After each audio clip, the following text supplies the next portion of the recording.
last week we started this study in Satan, which I do not like, in the sense of it's one of those subjects you have to kind of look at once in a while. This will be my first time where I've dove into this subject. This is classic angelology. That is, if you're taking systematic theology, it is a subset of angelology and then down into demonology. So you have theology proper, which is the study of God based upon His Word. And then you have that which He created, creatures that He created, which would be angels, angelic beings. And then under that would be demonology, and one specific person in that is Satan. Okay? So that's kind of the category we've been going through. It's almost a Bible school study in that sense. It's a little more, this week we'll have more pictures. So that'll be good. You ever go through a book and then it's like, man, this is a lot of words, but man, it would be good to see pictures. I know when there's a description in the Old Testament in Exodus and Leviticus and how they do the ceremonies within the temple or the tabernacle, or the descriptions of the actual dimensions and what's being used. I love when somebody has an artist rendering of it. Or when the layout of the land, of which tribe goes where in the land. I like to see those maps, those illustrations. So today we're going to look at some of that. But why we bring this up is because Paul brings it up. Paul brings up this in 1 Thessalonians chapter 2, verse 18, but we're going to look at verse 17 first. And this is what we covered last week. But we, brethren, having been taken away from you for a short time in presence, not in heart, endeavored more eagerly to see your face with great desire. Therefore we wanted to come to you, even I, Paul, time and again, but Satan hindered us. And this is always a question when I read this, is how could Satan hinder the great Apostle Paul and his team? But evidently there was something. And as we read in Job, you see that God allows Satan, with conditions, some leeway to do what he does, but it's usually with a leash. He has a leash on him. And we'll go into that a lot more detail in the next couple weeks about that kind of aspect of Satan's dealings and those kinds of things. And then our response, we're going to deal with how we should respond in that realm, in the spiritual realm. But Satan hindered us, and this is why we launch off this. Now, last week we looked at this. I'm going to briefly go over this, but Sun Tzu in The Art of War talks about this. He said, if you know the enemy and know yourself, you need not fear the results of 100 battles. If you know yourself but not the enemy, for every victory gained, you will also suffer defeat. And if you know neither the enemy nor yourself, you will succumb in every battle. Now, he had some hint or historical perspective in the physical realm of where he's at. He's not coming from a biblical concept here. He's coming from, this is kind of how things work in reality, as how he sees things. He's not coming, thus saith the Lord. But I look at this because everybody in the human level can see this kind of principle, see these principles that he found, and almost every military academy on the planet uses his book in at least one of the classes in military strategies. So it's very interesting what he discovered. So although Sun Tzu learned these things, it does not mean that we as Christians use that as our battle manual. We use the Bible. We look to Jesus Christ. And that's why some of the songs we sing today, we need to be at the feet of Jesus. When we even study this, even look in this subject about the enemy, Satan, we want to stay close to the Master, and we want to stay close to our Father, as close as we can, because the enemy is a trickster, and we saw what happened with Adam and Eve, and here we are, right? So we must rely upon the Lord and stick close to Him. We are sheep, and we need to stay close to our shepherd as we study this. So knowledge is a key, not the only key, but is one of the keys to victory over the enemy. And so what we look at here in 2 Corinthians 2:11, Paul even explains this. He says, I have done this, that is what he talked about in 2 Corinthians 2, I have done this so that we may not be taken advantage of by Satan.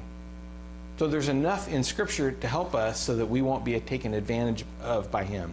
For we are not ignorant of his schemes. And schemes is devices, tactics, strategies, and behaviors. Okay? And I went into this a lot more detail last week, so you can download last week's sermon and look through it and find this deeper.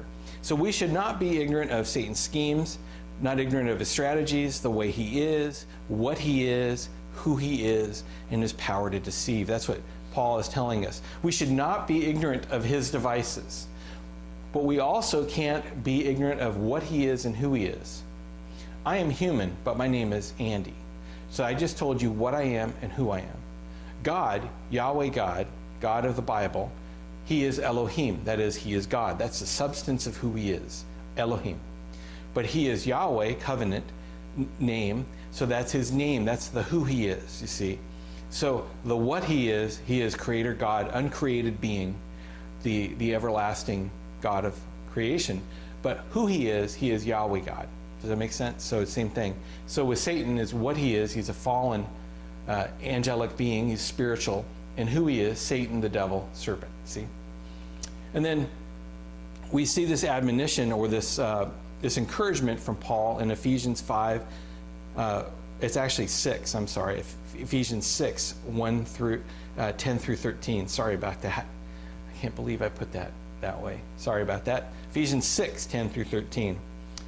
Finally, be strengthened in the Lord, and by his vast strength, put on the full armor of God so that you may stand against the tactics of the devil. Notice it's, again, tactics of the devil. So he talked about schemes that we shouldn't be ignorant of, and talked about tactics and how we stand against it. For our battle is not against flesh and blood, but against the rulers, against the authorities, against the world powers of this darkness, against the spiritual forces of evil in the heavens. And that word for heavens is heavenlies.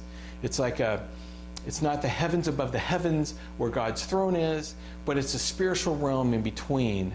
It's a very interesting word. So it's heavenlies. This is why you must take up the full armor of God so that you may be able to resist in the evil day. And having prepared, again, you have to prepare. And that's how Sun Tzu talked about. Sun Tzu said, you got to know the enemy. And you got to know yourself. You need to be prepared for battle.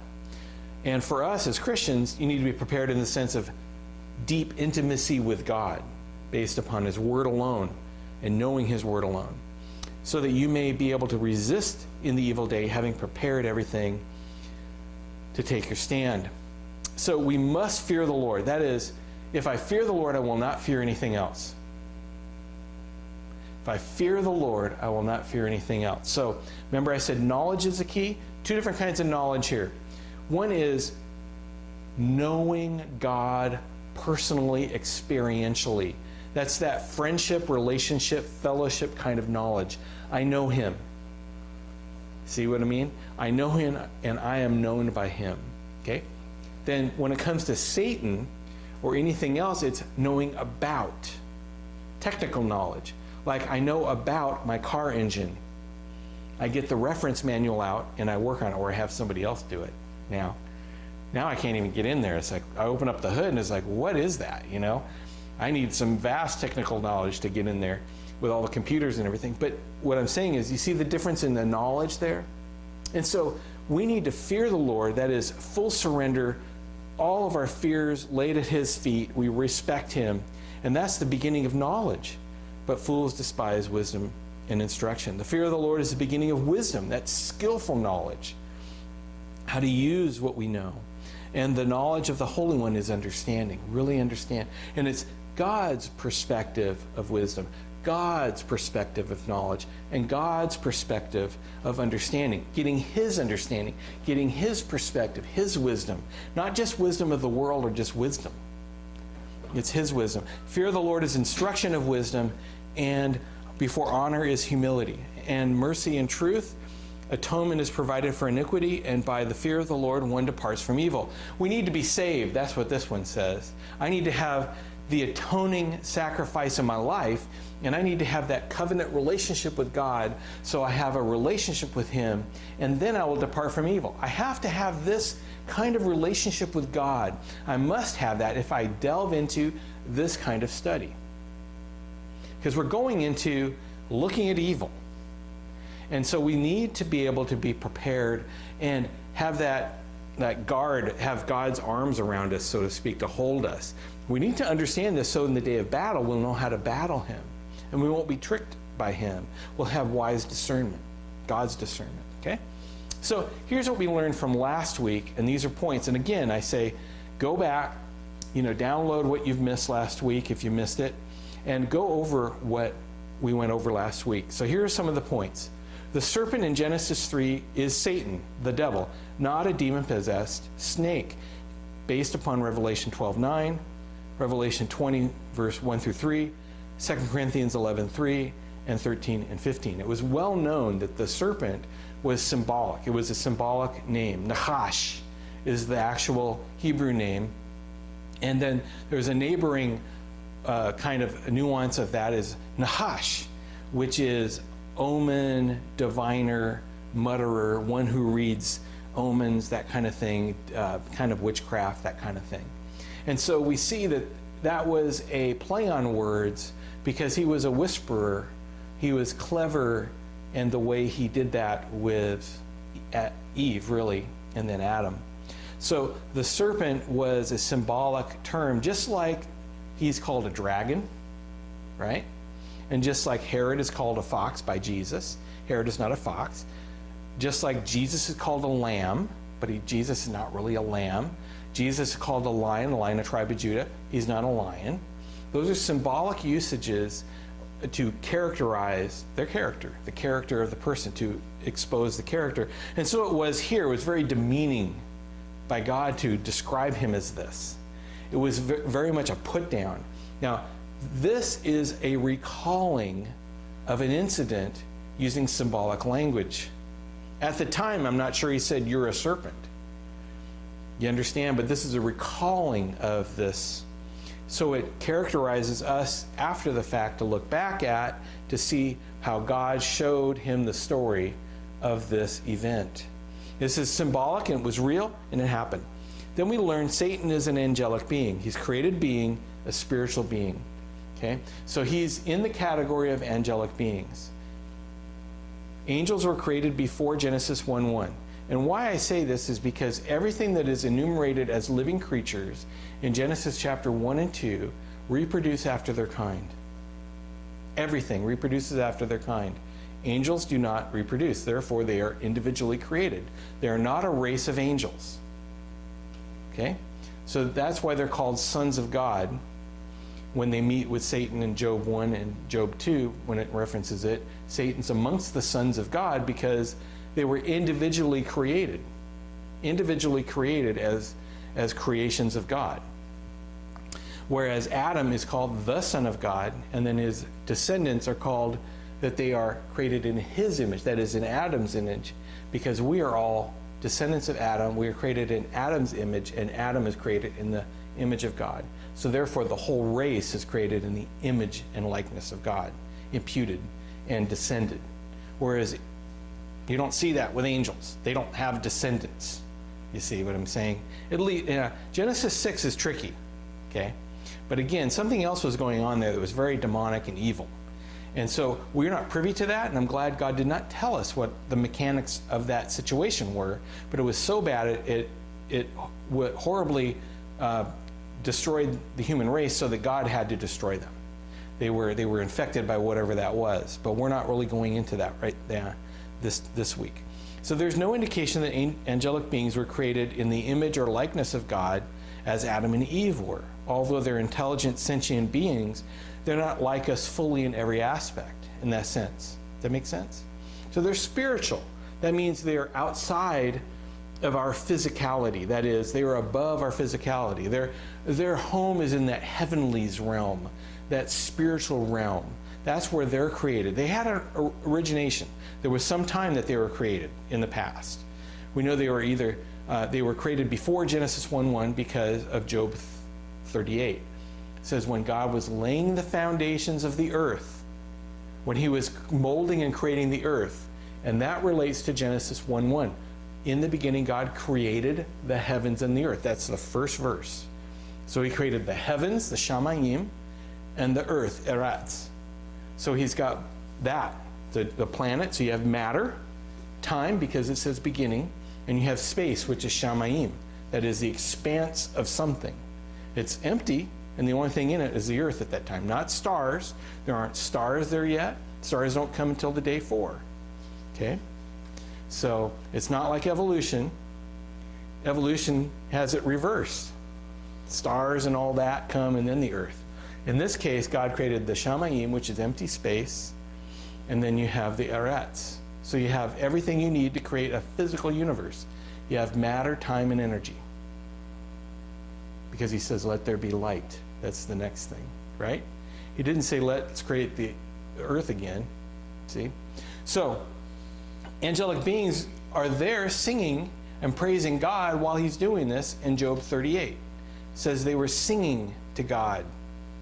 So that meant they had to be there while he was creating this prior to the creation. They were already there. So, but they also had a beginning, all right? So they're intelligent, sentient beings, but they're not created in the image of God. So that lays this foundation. Has some relationship, Satan has some relationship to the sons of God. Genesis 6, Job 1 and 2. They fell, and Satan is their leader because he's always amongst them. Those sons of God. Now, it doesn't mean all the sons of God fell, but it means some of them did. If you read Jude and 2 Peter 2, you'll find out about these angels who left their estate. And now they sinned against God, and now they're bound in chains in the abyss. Okay? So that's what he's talking about there. Okay? So we know that the angels fell before Genesis 3 because Satan shows up already fallen. And he's ready to deceive, right? So he's already rebellious. And we know this because when God creates anything, it's always holy, perfect, innocent at the beginning. We always know God doesn't create evil. Okay? So there had to be a point sometime before Genesis 1:1 or before Genesis 3 or somewhere in there where they fell. That is Satan and his angels. So this gives you a background of what we talked about last week. Here are some popular pictures of Satan today. And if you go look around, you know, Halloween when it comes along and they have the devil suit, kind of looks like this creature with the tail and the pitchfork and the horns and all that. I'm not sure if he looks like that, but everything I see, he isn't like that. That is, he is pictured as a dragon in the book of Revelation. It's true.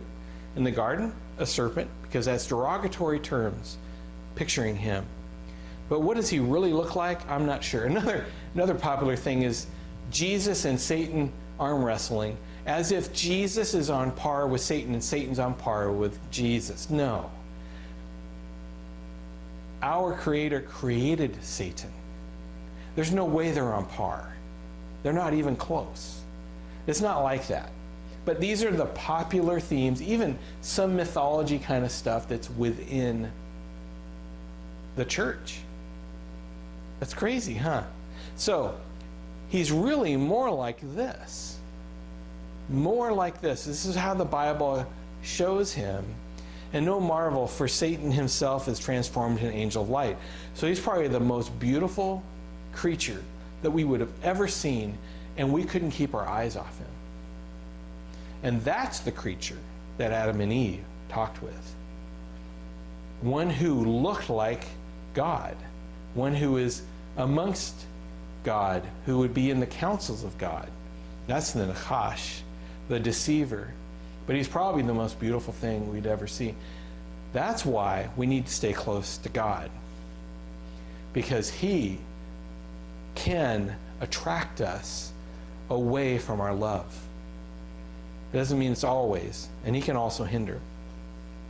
So, angels, holy or fallen, they have certain abilities and realities of who they are. That is this.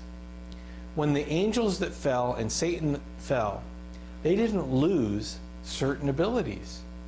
They did not stop being angelic beings, powerful angelic beings, and they can do certain things that humans cannot, okay? They do not have to obey the physical laws of reality here that we do.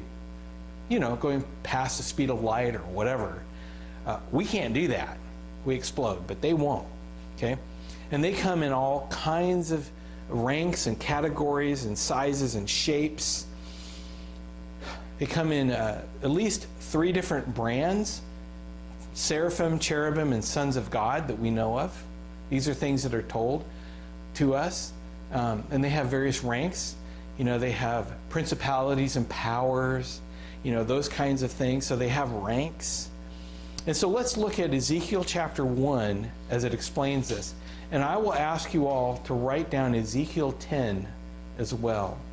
Ezekiel 10 deciphers what these living creatures are. So if you don't know what the name of them are, what their name is, you can just go to Ezekiel 10, and there's a replaying of this, but the word cherubim is used. Okay?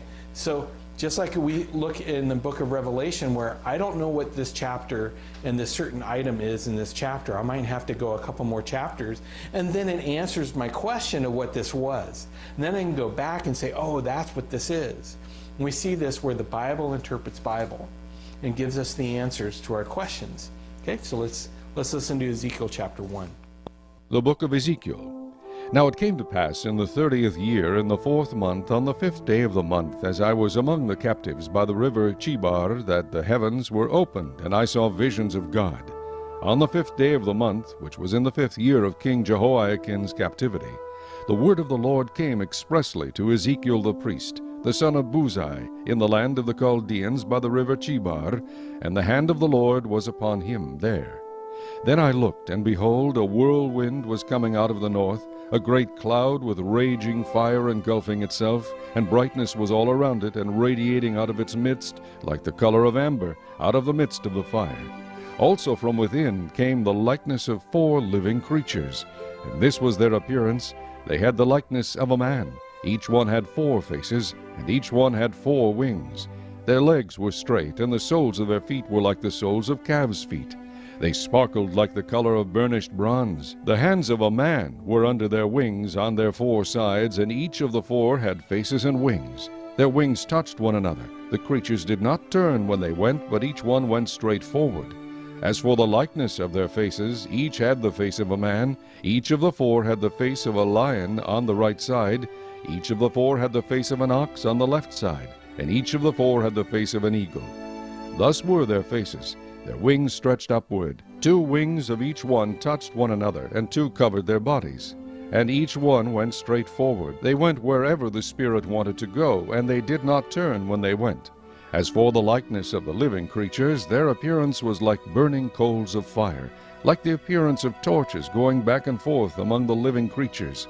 The fire was bright, and out of the fire went lightning. And the living creatures ran back and forth, in appearance like a flash of lightning. Now as I looked at the living creatures, behold, a wheel was on the earth beside each living creature with its 4 faces. The appearance of the wheels and their workings was like the color of beryl, and all 4 had the same likeness. The appearance of their workings was, as it were, a wheel in the middle of a wheel. When they moved, they went toward any one of 4 directions. They did not turn aside when they went. As for their rims, they were so high they were awesome, and their rims were full of eyes all around the 4 of them.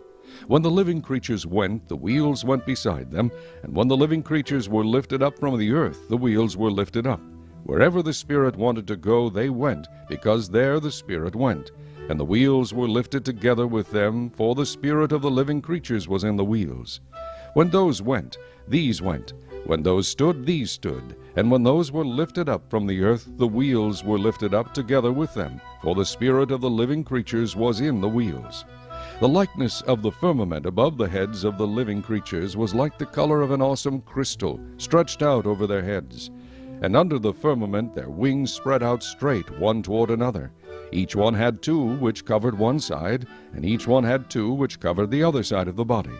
When they went, I heard the noise of their wings like the noise of many waters, like the voice of the Almighty, a tumult like the noise of an army. And when they stood still, they let down their wings. A voice came from above the firmament that was over their heads. Whenever they stood, they let down their wings. And above the firmament over their heads was the likeness of a throne, in appearance like a sapphire stone. On the likeness of the throne was a likeness with the appearance of a man high above it. Also from the appearance of his waist and upward I saw, as it were, the color of amber, with the appearance of fire all around within it. And from the appearance of his waist and downward I saw, as it were, the appearance of fire with brightness all around. Like the appearance of a rainbow in a cloud on a rainy day, so was the appearance of the brightness all around it. This was the appearance of the likeness of the glory of the Lord. So when I saw it, I fell on my face, and I heard a voice of one speaking. Amazing, huh? So this is an artist rendering, various artist renderings of what he saw. And so the other day we were watching, or actually yesterday, we were watching the Weather Channel, and they talked about weather, different kinds of strange weather. And one of them was a fire tornado. There was this raging fire up in Alaska for about 3 months, they said. And one time the C-130 was coming along and looking at it, and this fire tornado was 3/4 of a mile wide. And it was just like a tornado, whirling around, full of fire all the way up. And it was ripping up trees just like a regular tornado would, because it had its own climate. And so much of the pull was going up and the twirling of it that it was just ripping things apart. He said it was just like watching a tornado out in the plains, but it was fire. It was all full of fire. So that kind of gives you a picture of something of what Ezekiel is seeing as this appears out of nowhere. And we always see this where when God comes out of, or an angel comes out of the spiritual realm, it's like doors of heaven open up, and it's like they come through this portal or something out of another dimension. They're not coming in to the physical dimension from physical to physical. They're coming from the spiritual realm to the physical realm. And so it's like if they were 10-dimensional creatures coming into 3 dimensions. It'd be like if we lived in 2 dimensions and someone in 3 dimensions, we couldn't fathom that. We can only understand 2 dimensions, length and width, let's say, not height. And so it is when that happens and God comes through with his glory. That's what he was seeing. And so here are some artist renderings of the man who is up there, very similar to what we see in the book of Revelation, where Jesus is depicted in chapter 1, very similar to this one who is upon the throne. And you know it's the Lord. He says, "Thus is the likeness of the appearance of the glory of the Lord." So he was seeing a vision. It was the likeness of the appearance. That is, he couldn't really see the reality. If he got to see the full reality, he'd vaporize. But he got to see some of it. And the wheels within a wheel, now some people think they're UFO looking kind of things. It might be. It might be what UFOs are today. But remember, those are fallen angels. That's why I'm saying they didn't lose their abilities to be able to do things like this. It said the spirit of the creatures was in the wheels. That means those wheels were like a manifestation of those living creatures. Amazing, huh? Looked like metal or beryl, which is kind of a crystalline structure, but it's beautiful, shiny, with eyes all around. Maybe it looked like rivets, some people say, but I think it's eyes. And again, this is a vision. But what he's seeing is something profound. He is seeing something that is amazing. Here's another few artist renderings of these wheels and the creatures in them, beside them.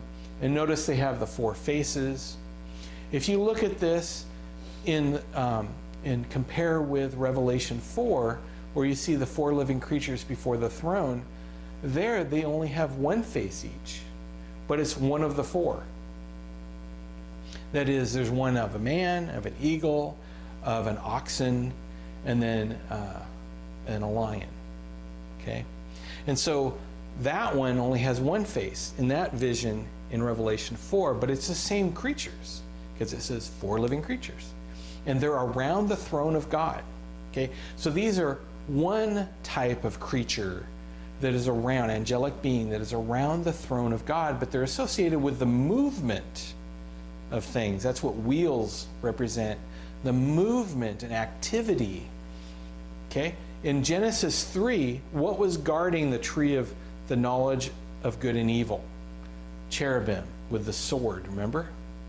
So when you read that, cherubim have been around for a long time. So you have holy angels, but what about those that fell? You see.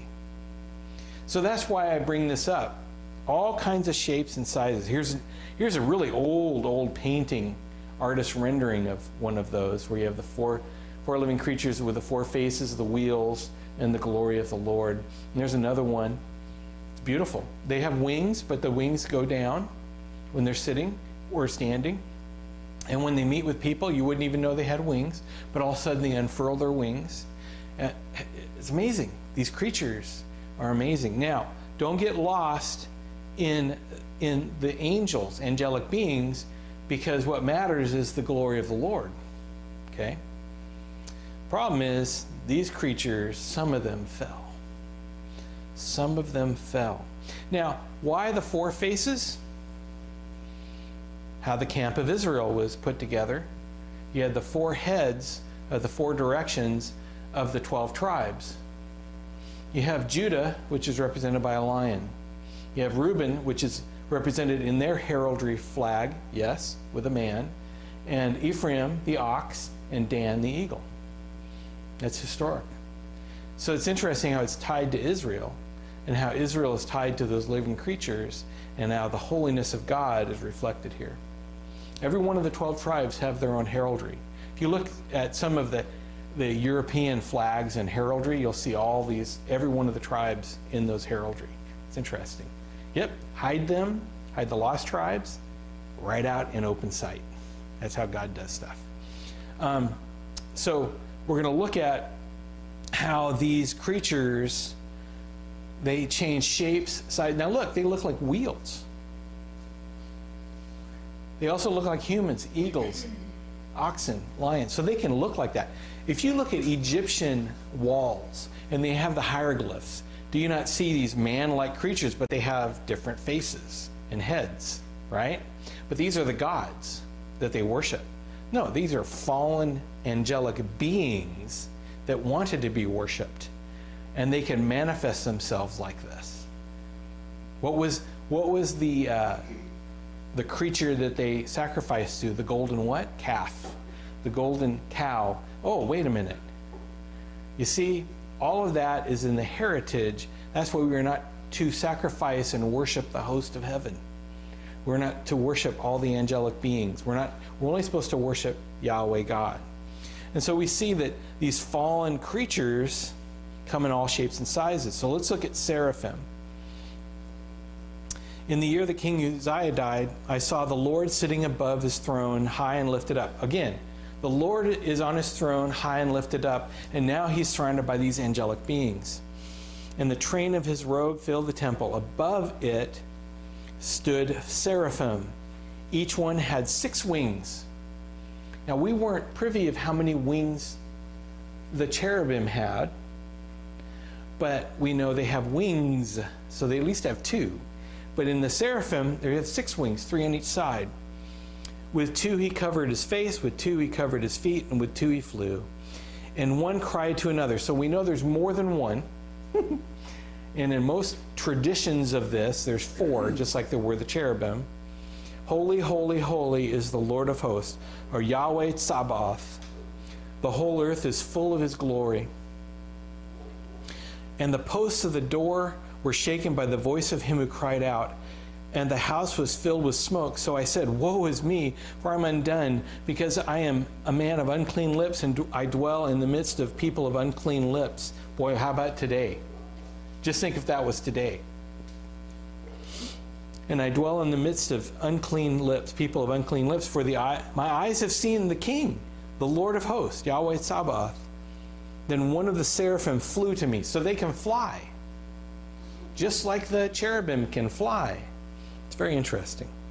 Having in his hand a live coal, which he had taken from his tongs from the altar, and he touched my mouth with it and said, Behold, this has touched your lips. Your iniquity is taken away and your sin purged. So angelic beings involved, as we saw in the book of Revelation, with prayer, with coals, and you'll see in Ezekiel 10, as you do your study, you'll see coals of fire from the altar. And so they have something to do with redemption. They also have something to do with judgment. They are an extension and servants of God. In Hebrews chapter 1, it says they are like flames of fire, servants of the Lord, messengers. Flames of fire, they're energy beings or something like that, but they're energetic. So we see this kind of renderings here. 6 wings around the throne, and then we see the live coal being given to Isaiah. So these are different kinds of creatures, and they look differently, and they have different uses. That is, they have different ranks in what they do and job descriptions. So they come in various categories, so all kinds of shapes and sizes. Isaiah 6 gives us a hint, because the word seraph or seraphim has the same roots as nachash. Copper, bronze, fire, flying serpents, that kind of thing. They are used for that. So Nachash, the serpent in the Garden of Eden, and seraphim, which we just saw, are of the same roots in Hebrew. That is, they are categorized in the same way. So that's why many scholars think that the category of who Satan is a seraphim, just like Gabriel and Michael would be. And we'll talk about that later. Another one is a very huge angel that we see in Revelation 10.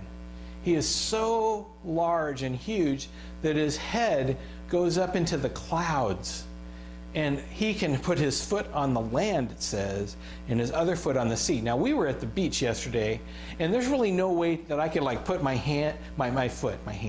foot in the ocean and my foot on the land at the same time, where I'm not really, I'm still kind of on the land. You'd have to be really huge. Well, that's what the depiction is of this angelic being. That means he could be normal size, and then because of who he is and what he is, he can be huge. They can change their shapes and sizes. That's what I'm trying to get at, is that these angelic beings are not like us in that sense. They are created to be the servants of God. They are created holy, but a group of them rebelled. And so we come to not Genesis 10, but Daniel 10, where it talks about where Daniel is praying for 21 days.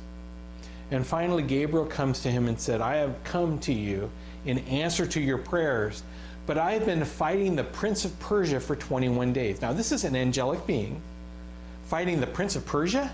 That is Artaxerxes? Would he be fighting this guy? No.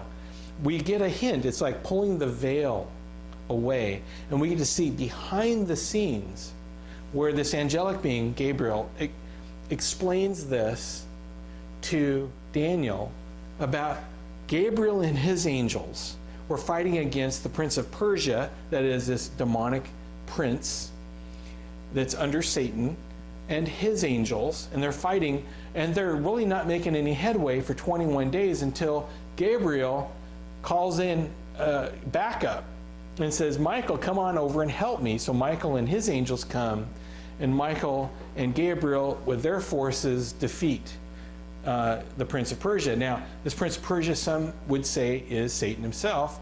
Others would say it's a lieutenant or a general under Satan. Who knows? Whatever, you have 2/3 of the angels against 1/3 of the angels. Those are good odds. You see, well, what I want to get at is there's at least 3 divisions of angels explained in the Bible. Gabriel has he's an archangel, and Michael is an archangel. And then that means Satan was an archangel because 1/3 fell with him. So you have 2/3 still with God. Now, this is a surmising, that is, there's nothing in thus saith the Lord. We have to look over Scripture, just like we do with the Trinity. We bring up a doctrine from the Trinity, we bring this up, in understanding that God has his commanders, Gabriel and Michael, and those are the two main angels explained to us, and then they are over 2/3 of the angels, the holy angels that did not fall. Now we see in the book of Revelation chapter 12, it says Michael and his angels. So Michael is now working with Gabriel and have all their angels, all the angels are fighting against Satan and his angels. So we know that's what it means. So when Satan is bound, it's not just Satan bound, it's Satan and his angels are bound and thrown in the pit in Revelation 20. Does this make sense? So it's just like when Solomon built the temple. Well, he didn't really build the temple. It was his crew that built the temple, but he's the titular head. That is the one you look at and say, oh yeah, that's the guy. General Patton. You don't say General Patton won this certain battle. It's General Patton and his guys, his troops, his platoons, all those folks under him, working under him in the same way. So we see this. Also, every time Daniel sees these creatures, he calls them, I see a man. So they also appear as men, but it says he is made to fly swiftly. Just like Isaiah said, and just like what Ezekiel showed, that when they flew, what happened? They unfurl their wings and they fly, but when they are standing, you can't see their wings. And so it's interesting, they also look like humans. So we see all these different shapes and sizes, and what this means is the enemy has not lost that. That is, those who are fallen angels have not lost those abilities, even though they're fallen. Now, I will say there's a difference. One thing, and this is not on your notes, this is free for today. In the Passover situations that are shown, those scenes in the Gospels, it says Satan entered the heart of Judas. We do not see any holy angels entering into people or pigs or anything. Well, we do see that with those who have fallen. It's like there's some ability that they've lost, that is to manifest themselves into the physical reality. Does that make sense? They have to go through people, fallen people. Whereas angelic beings can appear, that is, holy angelic beings can appear, and they don't need to possess people. Okay? Now, we do see that even today when ancient aliens appear to people or whatever, they can walk through walls, that kind of thing. And so those would be demons. They're not angels because they're trying to lead a person away from God. And especially when a person who cries out to Jesus and they have to flee, that tells you what they really are. They're demons. And so what I'm saying is there's something about some of the ability that they have, because really what they want to do is come and possess you. They want to get inside you. I don't know why that is with the evil side of things. Whereas the holy angels have no need. You never see them doing that. So it's just a little difference, a little nuance of their, they lost some kind of ability, but there's a lot of the ability they did not lose. And their power and their tricksterness, that is, their evil deceptions. So here's what we need to look at. We need to be sober. We need to be vigilant, because your adversary, the devil, walks about like a roaring lion, seeking whom he may devour. Now, when Peter was writing this to Christians. Resist him, steadfast in your faith, knowing that the same sufferings are experienced by your brotherhood in the world. So there's something about us being vigilant, prayerful, and discerning that we have to be, because it's a command. Why would Peter even bring this up? Or James? James says, therefore submit to God, resist the devil, and he will flee from you. I mean, there are solutions here, but why? Because they don't give up. We might give up, but they don't. And they can come in all different shapes and sizes, which means every single angle. That's why we need to be in prayer for each other. The enemy seeks to deceive us and for Christians to inoculate us, to make us useless, to make us no impact in society with the gospel. That is, to make us so that we don't hurt his kingdom. He wants to cause us to be so distracted and get caught up in this world's way of thinking, in everything, so that we just flow along and get along like a dead fish going down a river. That's okay. He likes that. But we don't care about that, right? We want to make sure that we stay vigilant and sober, for our adversary the devil seeks to devour us. Amen? So that's why our God is a mighty warrior. Although he might hinder us temporarily, we ultimately have the victory over him. And God can even use that hindrance that Satan does to cause us to be more holy and sanctified. Amen? So regardless, we still win. He is a defeated enemy. Amen? Always remember that. So let's sing this last song and praise the Lord together.